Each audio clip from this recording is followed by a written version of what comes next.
دوستو آج ہم بات کریں گے گردے کی پتھری کی۔ سب سے پہلے بات یہ سمجھنے والی ہے کہ آخر گردے کی پتھری بنتی کیسے ہے۔ اصل میں ہوتا یہ ہے کہ جب گردے اپنا ورک مکمل نہیں کرتے، خون کو مکمل طور پر پیوریفائی کر کے اور ویسٹیج باہر نہیں نکالتے، تو وہ ویسٹیج آہستہ آہستہ اکٹھی ہونی شروع ہو جاتی ہے اور یہ پتھری کی شکل اختیار کر لیتی ہے۔ اور یہ پتھریاں مختلف قسم کی ہوتی ہیں، لیکن ہمیں سب سے پہلے یہ دیکھنا چاہیے کہ پتھری کی لوکیشن کیا ہے، کہ ایسا نہ ہو کہ ہم دعا دیتے دیتے ویٹ کرتے رہیں اور پتھری کسی ایسی جگہ پر پھنسی ہو کہ جس سے گردہ ڈیمیج ہو جائے۔ تو اگر پتھری کا سائز بڑا ہے اور گردے میں پھلاوٹ آ رہی ہے، گردہ پھول رہا ہے، تو کوشش کرنی چاہیے کہ جلدی سے جلدی اس کا آپریٹ کروا لیا جائے یا لیزر ٹریٹمنٹ کروا لیا جائے۔ لیکن اگر پتھری کسی سیف جگہ پہ ہے، وہ پیشاب میں رکاوٹ نہیں ڈال رہی، تو پھر چاہے جتنا بھی ٹائم لگے آپ کو آپ دعا دے کر وہ پتھری باہر نکال سکتے ہیں۔ اگر ہم بات کریں عام روزمرہ کی، تو جیسے بہت مشہور دوائیں ہیں، بربرس ولگرس ہو گئی، کینتھرس ہو گئی، لائکوپوڈیم ہو گئی، یا اسی طرح سے ایسڈ بینز وغیرہ ہو گئی، لیکن میں چند ایک ادویات کا ذکر کروں گا جو کہ اس سے ہٹ کر ہے، اور شاید آپ نے کبھی بھی وہ گردے کی پتھری کے لیے استعمال نہ کی ہو۔ تو آج میں اپنا کلینکل ایکسپیرئنس جو ہے وہ آپ سے شیئر کروں گا۔ جیسے کہ اگر گردے کی پتھری ہو اور مریض کو درد ہوتی ہو، اور درد کا آرام صرف چارپائی پہ لیٹنے سے یا لیٹنے کی پوزیشن میں مریض کو درد کا سکون ہو، تو اس کے لیے روٹا دوائی ہے، اور اس سے میں نے بے شمار مریضوں کی پتھریاں نکالی ہیں۔ اسی طریقے سے اگر پین چلتے ہوئے کم ہو، تو اس کے لیے یعنی کہ حرکت سے پین میں کمی ہو، تو اس کے لیے دو ادویات زیادہ تر استعمال ہوتی ہیں۔ میں نے یہاں پر روسٹاکس کا بھی استعمال کیا ہے، اور دوسری دوائی ہے ٹیرامتھینا۔ لیکن اگر ان دونوں میں آپ ڈفرینس کرنا چاہیں، تو روسٹاکس سے بے چینی بہت زیادہ پائی جاتی ہے، اور ٹیرامتھینا میں اکثر پیشاب کے ساتھ بلڈ بھی آتا ہے، اور دونوں کو حرکت سے سکون محسوس ہوتا ہے۔ اس کے علاوہ اگر پیشنٹ میں درد کی نوعیت ایسی ہو کہ اسے ہاتھ رکھ کر دبانے سے یا اس طرف وزن ڈال کر لیٹنے سے سکون ملتا ہو، تو اس کے لیے برائیونیا بہت اچھا کام کرتی ہے، اور برائیونیا سے بھی گردے کی جو درد ہے بہت سے مریض اسے شفا یاب ہوئے۔ اس کے علاوہ اگر ہم دیکھیں کہ گردے میں دکھن ہو رہی ہے، اور دکھن خاص طور پر بائیں طرف ہے، تو اس میں دو ادویات استعمال ہوتی ہے زیادہ تر، ایک ایسڈ بینس اور ایک زنکم میٹ۔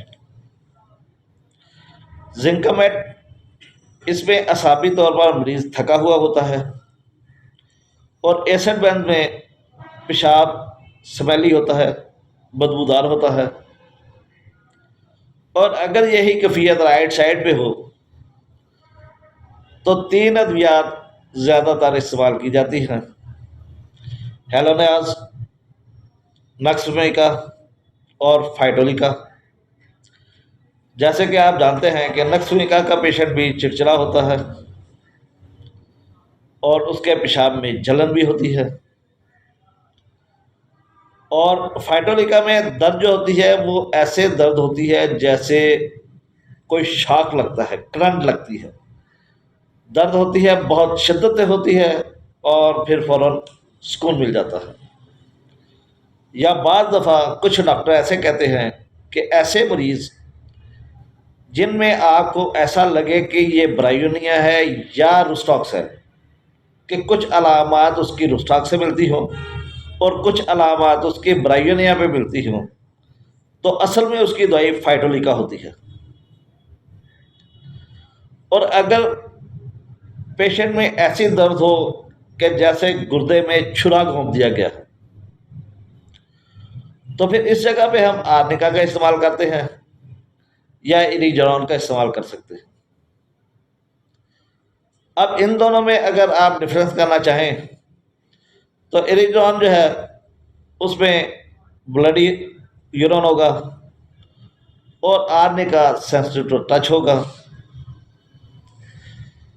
اگر گردے میں سوئی چبھنے جیسا درد ہو، تیز درد ہو، تو پھر بربرس ویلگرس، بیلاڈونا، کالیکار اور کالی بچ، اس کے علاوہ بھی کافی ادویات ہیں، لیکن یہاں ہم ان چاروں کا تھوڑا سا ڈفرینشیٹ کرنے کی کوشش کریں گے کہ بربرس ویلگرس کی درد جو ہوتی ہے وہ ایک نقطے سے لے کر چاروں طرف پھیلتی ہے،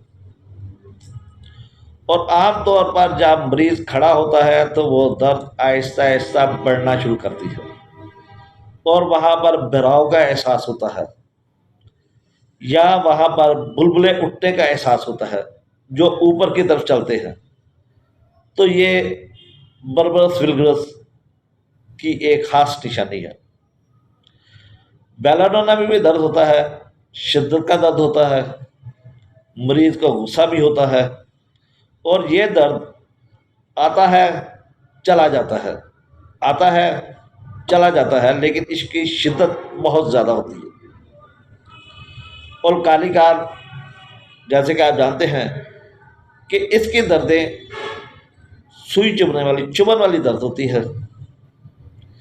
اس کے مریض کو سردی بہت زیادہ لگتی ہے، پیٹ میں ہوا بہت زیادہ ہوتی ہے، اور کمزوری، اگر یہ تین چیزیں ہوں تو کالی کار بہت اچھا رزلٹ دیتی ہے۔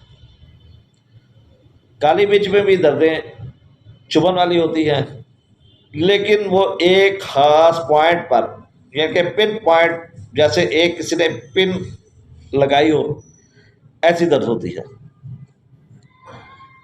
اگر مریض کہے کہ مجھے درد ہوتی ہے اور جیسے ہی میں یورین کر لیتا ہوں تو مجھے سکون مل جاتا ہے، تو یہاں پر عام طور پر تین ادویات استعمال ہوتی ہیں، جن میں سب سے پہلے لائکوپوڈیم ہے، اس کے بعد میڈورینم ہے، اور اس کے بعد ٹیرنٹولا اسپانیا ہے۔ اب اگر ہم ان کو علیحدہ علیحدہ کرنا چاہیں تو لائکوپوڈیم میں مریض سرد مزاج ہوتا ہے، گرم چیزیں کھانا پسند کرتا ہے، اور اس کی عام طور پر شکایت جو ہوتی ہے وہ دایاں گردہ ہوتی ہے۔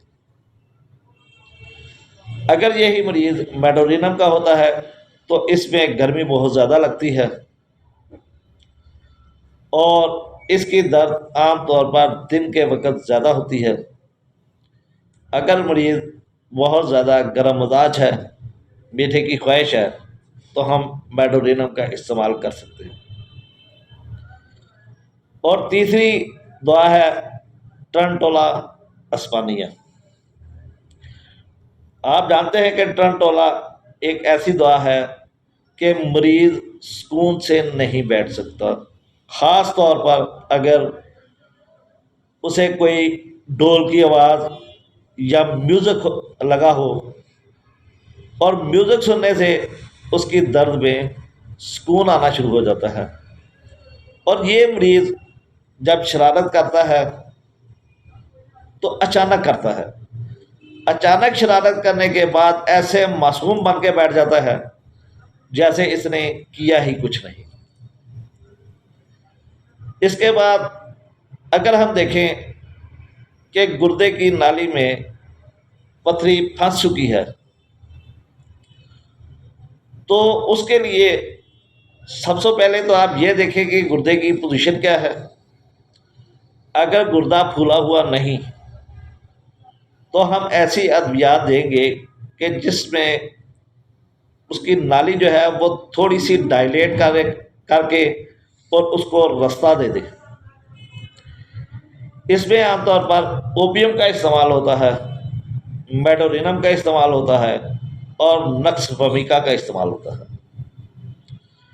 اگر اوپیم کا مریض ہوگا تو اس میں سستی چاہیے ہوگی، نیند اس کی ڈسٹرب ہوگی، اور باوجود درد کے مریض اتنی درد محسوس نہیں کرے گا جتنی شدت سے اسے درد ہے، یا اس کے بالکل الٹ، اگر درد بالکل معمولی بھی ہے تو اسے بہت زیادہ وہ محسوس کرتا ہے۔ یعنی کہ یہاں پہ پیشنٹ سینسٹیو ٹو پین بھی ہو سکتا ہے اور بالکل لاپرواہ بھی ہو سکتا ہے کہ اسے جتنی مرضی درد ہے لیکن اسے پرواہ ہی نہیں۔ میڈورینم میں اسے شدید گرمی لگتی ہے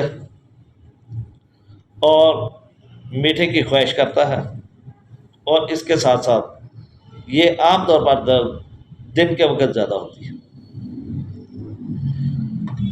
نقص میں کا اس میں پیشاب کرنے کے ساتھ ساتھ جلن بھی ہوتی ہے، اور مریض میں چڑچڑاپن پایا جاتا ہے۔ مریض صبح کے وقت جب اٹھتا ہے تو وہ بالکل تھکا ماندہ ہوتا ہے۔ اگر یہی 3 علامات آپ کو مل جائیں تو ہم نقص میکا دے کر بھی گردے کے مریض کو شفا یاب کر سکتے ہیں۔ دوستو، یہ چند ایک ادویات تھی، کوشش کی ہے کہ ان کا تھوڑا تھوڑا علیحدہ علیحدہ انہیں کر دیا جائے چند علامات کے ساتھ۔ باقی جتنی دیر تک آپ دعا مکمل طور پر اسٹڈی نہیں کریں گے اس وقت تک علاج معالجہ مشکل ہو جاتا ہے۔ اور یہ چھوٹا سا ایک لیکچر امید ہے آپ کو پسند آیا ہوگا۔ اگر یہ لیکچر آپ کو پسند آئے تو اسے لائک کریں، شیئر کریں اور چینل کو سبسکرائب کریں۔ انشاءاللہ اگلی ویڈیو میں پھر ملاقات ہوگی۔ اللہ حافظ، اللہ نگہبان۔